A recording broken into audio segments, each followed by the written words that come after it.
great civilizations had risen and fallen in the Americas before the arrival of the Europeans. In North America, the complex Pueblo societies including the Mogollon, Hohokam, Anasazi, and the city at Cahokia had peaked and were largely memories. The Eastern Woodland peoples were thriving, but they were soon overwhelmed as the number of English, French, and Dutch settlers increased. Mesoamerica and South America had also witnessed the rise and fall of cultures. The once mighty Mayan population centers were largely empty. In 1492, however, the Aztecs in Mexico City were at their peak. Subjugating surrounding tribes and requiring tribute of both humans for sacrifice and goods for consumption, the island city of Tenochtitlán was the hub of an ever-widening commercial center and the equal of any large European city until Cortés destroyed it. Further south in Peru, the Inca linked one of the largest empires in history through the use of roads and disciplined armies. Without the use of the wheel, they cut and fashioned stone to build Machu Picchu high in the Andes before abandoning the city for unknown reasons. Thus, depending on what part of the New World they explored, the Europeans encountered peoples that diverged widely in their cultures, traditions, and numbers. The first Americans, the Olmec. Between 9 and 15,000 years ago, some scholars believe that a land bridge existed between Asia and North America that we now call Beringia. The first inhabitants of what would be named the Americas migrated across this bridge in search of food. When the glaciers melted, water engulfed Beringia, and the Bering Strait was formed. Later settlers came by boat across the narrow strait. Continually moving southward, the settlers eventually populated both North and South America, creating unique cultures that ranged from the highly complex and urban Aztec civilization in what is now Mexico City to the woodland tribes of eastern North America. Recent research along the west coast of South America suggests that migrant populations may have traveled down this coast by water as well as by land.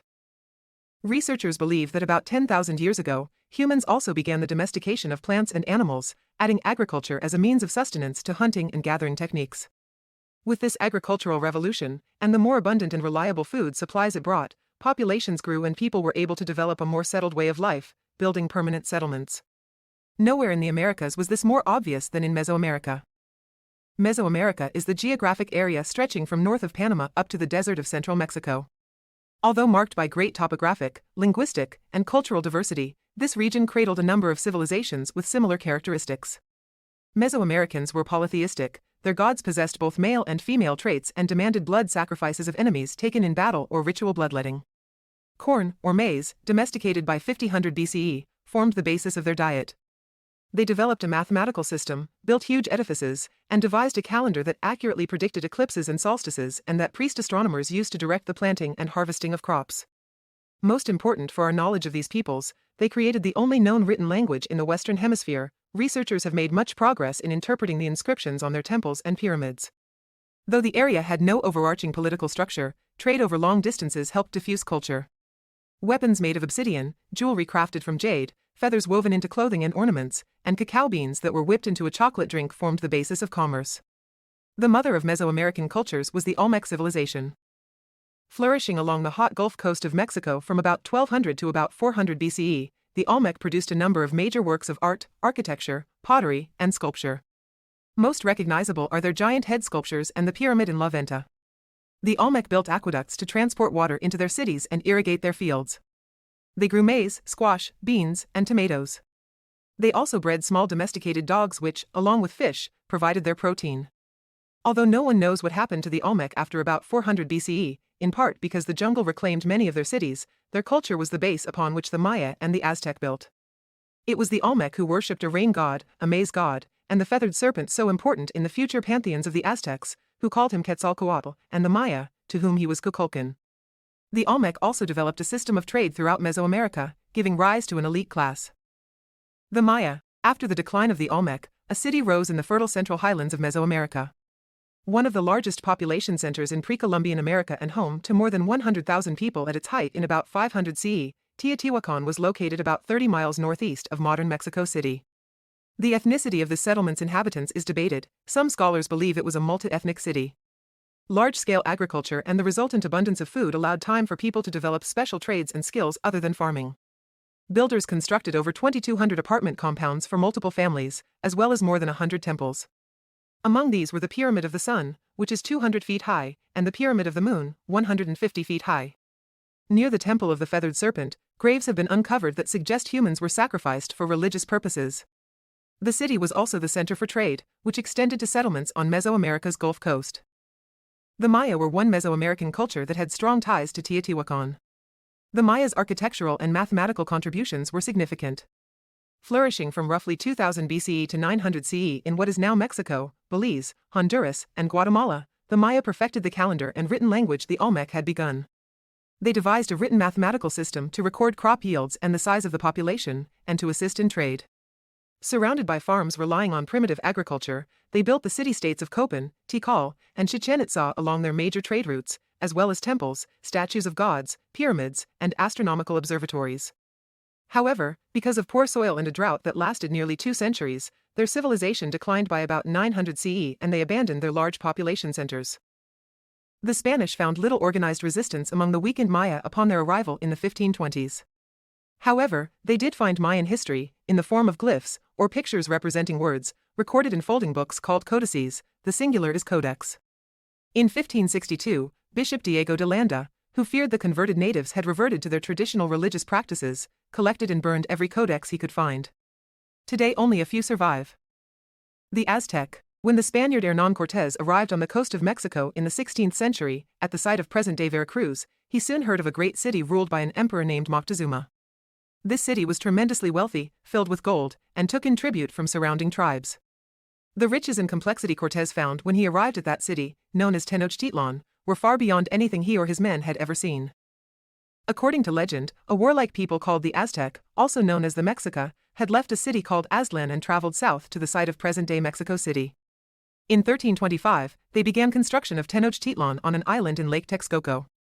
By 1519, when Cortés arrived, this settlement contained upwards of 200,000 inhabitants and was certainly the largest city in the Western Hemisphere at that time and probably larger than any European city. One of Cortés's soldiers, Bernay Díaz del Castillo, recorded his impressions upon first seeing it. When we saw so many cities and villages built in the water and other great towns on dry land, we were amazed and said it was like the enchantments, on account of the great towers and quays and buildings rising from the water, and all built of masonry. And some of our soldiers even asked whether the things that we saw were not a dream? I do not know how to describe it, seeing things as we did that had never been heard of or seen before, not even dreamed about. Unlike the dirty, fetid cities of Europe at the time, Tenochtitlan was well planned, clean, and orderly. The city had neighborhoods for specific occupations, a trash collection system, markets, 2 aqueducts bringing in fresh water, and public buildings and temples. Unlike the Spanish, Aztecs bathed daily, and wealthy homes might even contain a steam bath. A labor force of slaves from subjugated neighboring tribes had built the fabulous city and the 3 causeways that connected it to the mainland. To farm, the Aztec constructed barges made of reeds and filled them with fertile soil. Lake water constantly irrigated these chinampas, or floating gardens, which are still in use and can be seen today in Xochimilco, a district of Mexico City. Each god in the Aztec pantheon represented and ruled an aspect of the natural world, such as the heavens, farming, rain, fertility, sacrifice, and combat. A ruling class of warrior nobles and priests performed ritual human sacrifice daily to sustain the sun on its long journey across the sky, to appease or feed the gods, and to stimulate agricultural production. The sacrificial ceremony included cutting open the chest of a criminal or captured warrior with an obsidian knife and removing the still-beating heart. The Aztec predict the coming of the Spanish. The following is an excerpt from the 16th-century Florentine Codex of the writings of Fray Bernardino de Sahagun, a priest and early chronicler of Aztec history. When an old man from Xochimilco first saw the Spanish in Veracruz, he recounted an earlier dream to Moctezuma, the ruler of the Aztecs.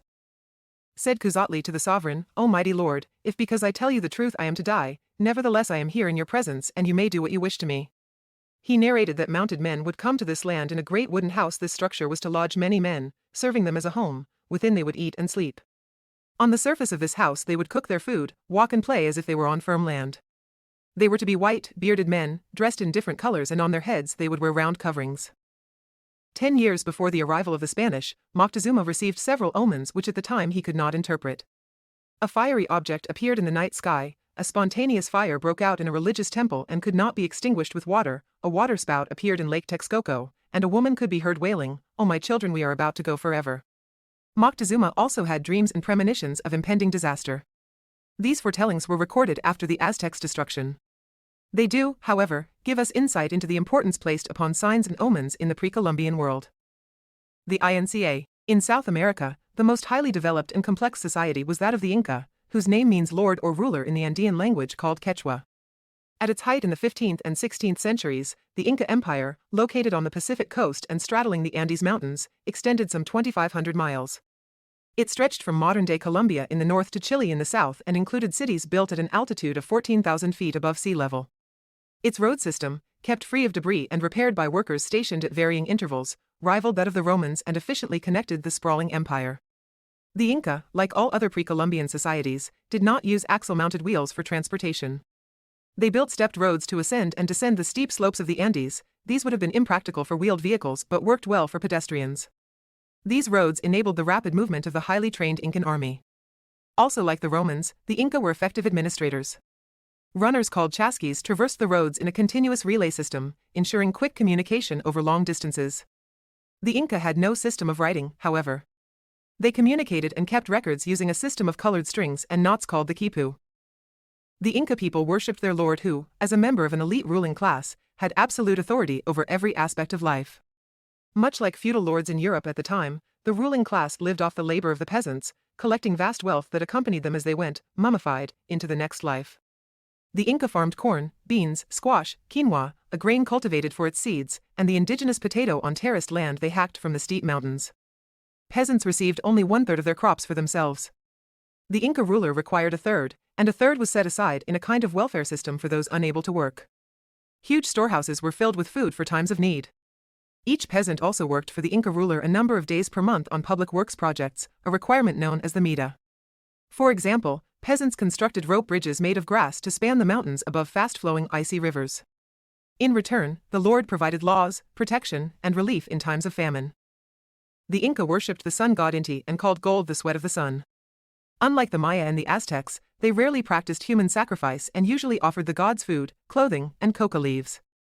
In times of dire emergency, however, such as in the aftermath of earthquakes, volcanoes, or crop failure, they resorted to sacrificing prisoners. The ultimate sacrifice was children, who were specially selected and well-fed. The Inca believed these children would immediately go to a much better afterlife. In 1911, the American historian Hiram Bingham uncovered the lost Incan city of Machu Picchu. Located about 50 miles northwest of Cusco, Peru, at an altitude of about 8,000 feet, the city had been built in 1450 and inexplicably abandoned roughly 100 years later. Scholars believe the city was used for religious ceremonial purposes and housed the priesthood. The architectural beauty of the city is unrivaled.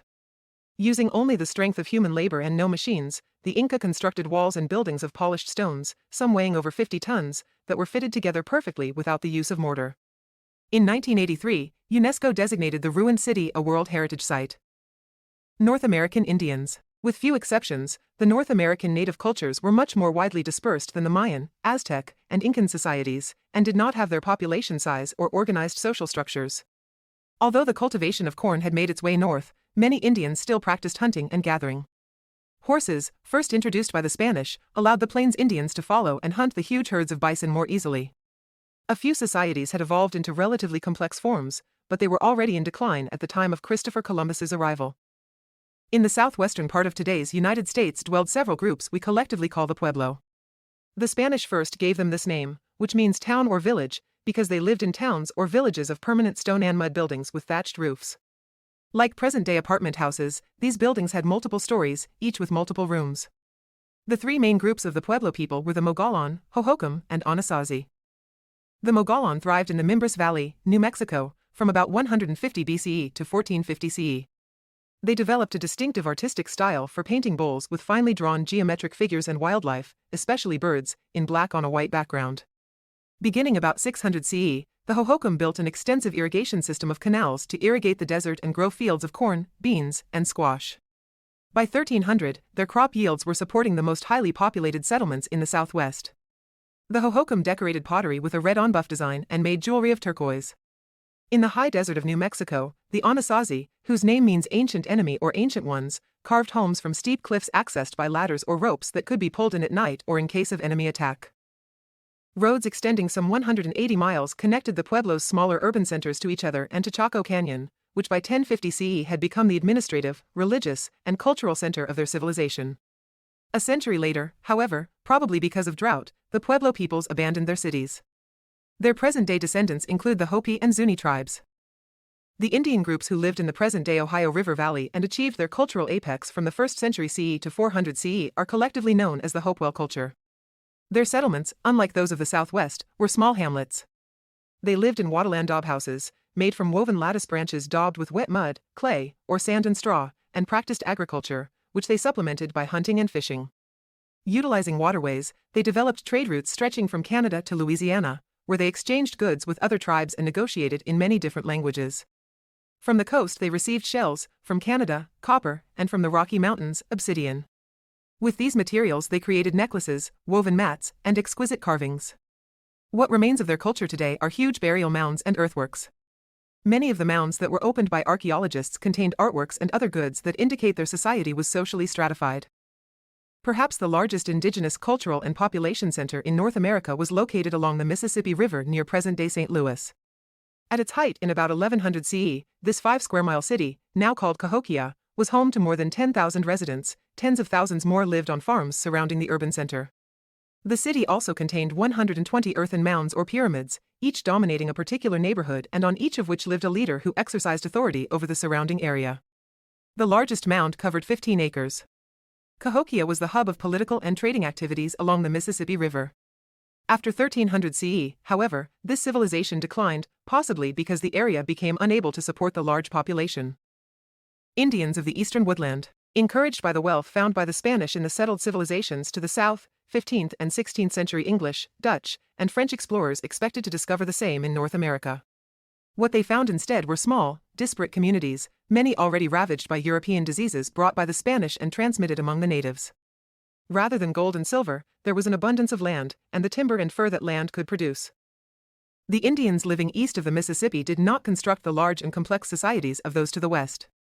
Because they lived in small autonomous clans or tribal units, each group adapted to the specific environment in which it lived.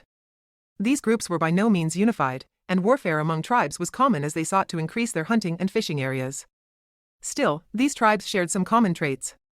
A chief or group of tribal elders made decisions, and although the chief was male, usually the women selected and counseled him. Gender roles were not as fixed as they were in the patriarchal societies of Europe, Mesoamerica, and South America. Women typically cultivated corn, beans, and squash and harvested nuts and berries, while men hunted, fished, and provided protection. But both took responsibility for raising children, and most major Indian societies in the East were matriarchal. In tribes such as the Iroquois, Lenape, Muskogee, and Cherokee, women had both power and influence. They counseled the chief and passed on the traditions of the tribe. This matriarchy changed dramatically with the coming of the Europeans, who introduced, sometimes forcibly, their own customs and traditions to the natives. Clashing beliefs about land ownership and use of the environment would be the greatest area of conflict with Europeans. Although tribes often claimed the right to certain hunting grounds, usually identified by some geographical landmark, Indians did not practice, or in general even have the concept of private ownership of land. There were tribal hunting grounds, usually identified by some geographical landmark, but there was no private ownership of land. A person's possessions included only what he or she had made, such as tools or weapons. The European Christian worldview, on the other hand, viewed land as the source of wealth. According to the Christian Bible, God created humanity in his own image with the command to use and subdue the rest of creation, which included not only land, but also all animal life. Upon their arrival in North America, Europeans found no fences, no signs designating ownership. Land, and the game that populated it, they believed, were there for the taking. This is the first in a series I'm producing. The next will be about Europe right before the exploration of the Americas. If you like this type of content and would like to learn more, I've provided some further reading in the description. This is a modification of an open-source textbook by openstacks.org which is available for free at https://openstacks.org/details/books/us-history.